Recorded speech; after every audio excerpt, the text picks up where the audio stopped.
I was running to my When you stay here, do you stay in the house? Does Michael let you enjoy the whole premises? There was one night I stood in the, I asked him if I could stay in his bedroom. And he let me stay in the bedroom. And I was like, Michael, you can sleep on the bed. And he was like, no, you sleep on the bed, sleep on the bed. We're like, no, you sleep on the bed. And then he finally said, okay, if you love me, you sleep on the bed. I was like, oh, man. And so I finally slept on the bed. But it was fun that night. I slept on the floor. Was it sleeping bag? No, he packed the whole vest of blankets on the floor. What? But Michael, you're a 44-year-old man now. No, What do you get out of this? What do you get out of this? He's 4. Yeah, I'm 4. I love. I think what they get from me, I get from them. I've said it many times, my greatest inspiration comes from kids.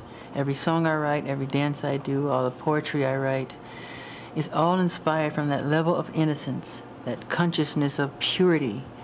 And children have that. I see God in the face of children. And I just love being around that all the time. Are you guys still staying up late? Sometime I call your house. It's so late. Oh yeah, but you tell me to call. You tell me to call late. We did. That was When one time. people hear that children from other families have come and they've stayed in your house, they've stayed in your bedroom. Well, very few. But, some have. And they say, is that really appropriate for a man, a grown man, to be doing that? How do you respond to that? I feel sorry for them because that's judging someone who wants to really help people. Why can't you share your bed? The most loving thing to do is to share your bed with someone. You really think that? Yeah, of course. You're taking the position that you use every single night that you go into. You sleep, and you're sharing it with another. You say you can have my bed if you want. Sleep in it. I'll sleep on the floor. It's yours. Always give the best to the company, Like to him, I said, because he was going to sleep on the floor. I said, no, you sleep in the bed. I'll sleep on the floor. But haven't you got a spare room or a spare house here where he could have stayed? Yeah, but no. Yes, we have guest units, but whenever kids come here, they always want to stay with me. They never want to stay in the guest. And I have never invited them in my room. They always just want to stay. They say, can I stay with you tonight? I go, if it's okay with your parents, yes, you can. Were your parents happy that you were here with Michael? Yeah, my mom was all very, very, very happy. And I know they're happy because I was happy. Did they come with you? Yeah, most of the times, but I wasn't really with my parents. I was mainly with Michael. But they were happy that you were here? Yeah.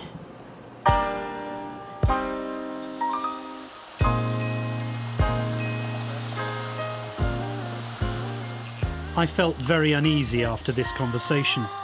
I knew I had to confront Jackson about what I thought was an obsession with children. It just couldn't be avoided. Early in the new year, Jackson agreed to what would be our final meeting, this time in Miami, Florida. There were unanswered questions, lots of them, areas of his life about which I felt he'd been less than honest. His face, his denials about plastic surgery, his relationship with Blanket's mother, and of course, I also wanted to return to the Neverland sleepovers. Confronting him wouldn't be easy, but now it had to happen. Makes it all so very clear. As we prepared for the interview, the atmosphere was unusually tense. This time, Jackson had flown in his own lighting expert. Maybe there was a reason for that. Cosmetic surgery was to be the focus of some difficult questions. When we were talking some time ago, you talked about how when you went through adolescence, you had a terrible time. Yeah. And in fact, I had a look at some pictures of you during that period. And you did have a lot of spots. Yeah. Yeah.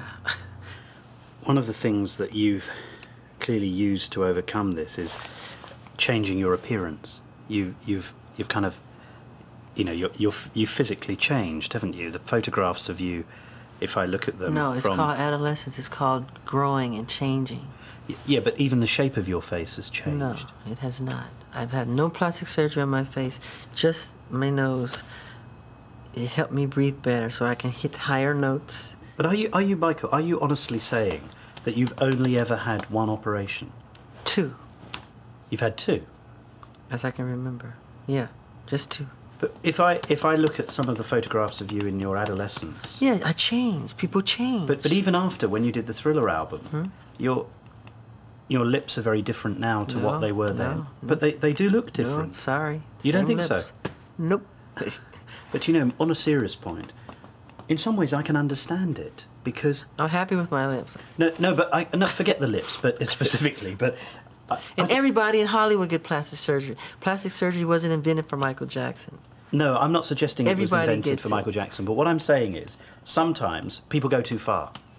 Sometimes, if they've got a lot of money and they have an opportunity, sometimes they can think, oh, I'll do things, especially given your childhood. I mean, while we've talked, I've begun to understand how difficult that was for you, how unhappy you were as a child. Yeah.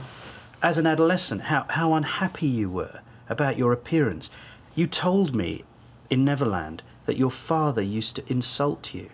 You told me in Las Vegas your father used to talk about your nose. Yeah. So I can understand why you wanted to change your appearance. Yeah. It makes sense. Yeah. I Just wouldn't that. want. Just that, though. Not the whole face. Just the nose. They try to say, why do you keep changing it? It's not true. It's just the nose, you know? Even though the shape of the face is different. Because I've changed. How have you changed? I was a little kid. I'm talking about my face pictures is of you in your squared out. 20s. No, I was changing. I was changing. I'm telling you the honest truth. I don't do anything to my face. Honestly. Honestly.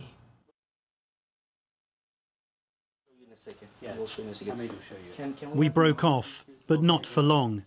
Next up were my worries about the children.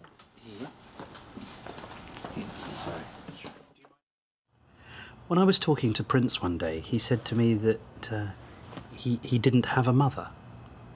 He said he didn't have a mother? Yeah, I said, Prince, where's your mummy? And he said, I haven't got a mother. That's right. Did you tell him to say that? No. What do you think he means when he says I haven't got a mother? Like he said, he didn't have a mother.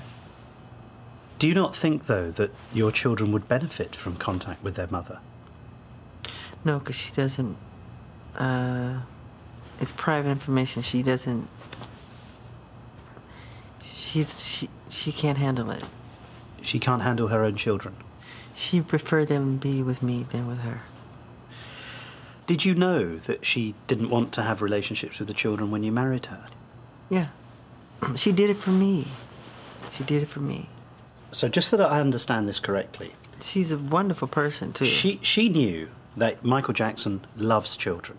Yeah. And she knew that Michael Jackson wanted children. That's why. And she said, you need to be a daddy. Right.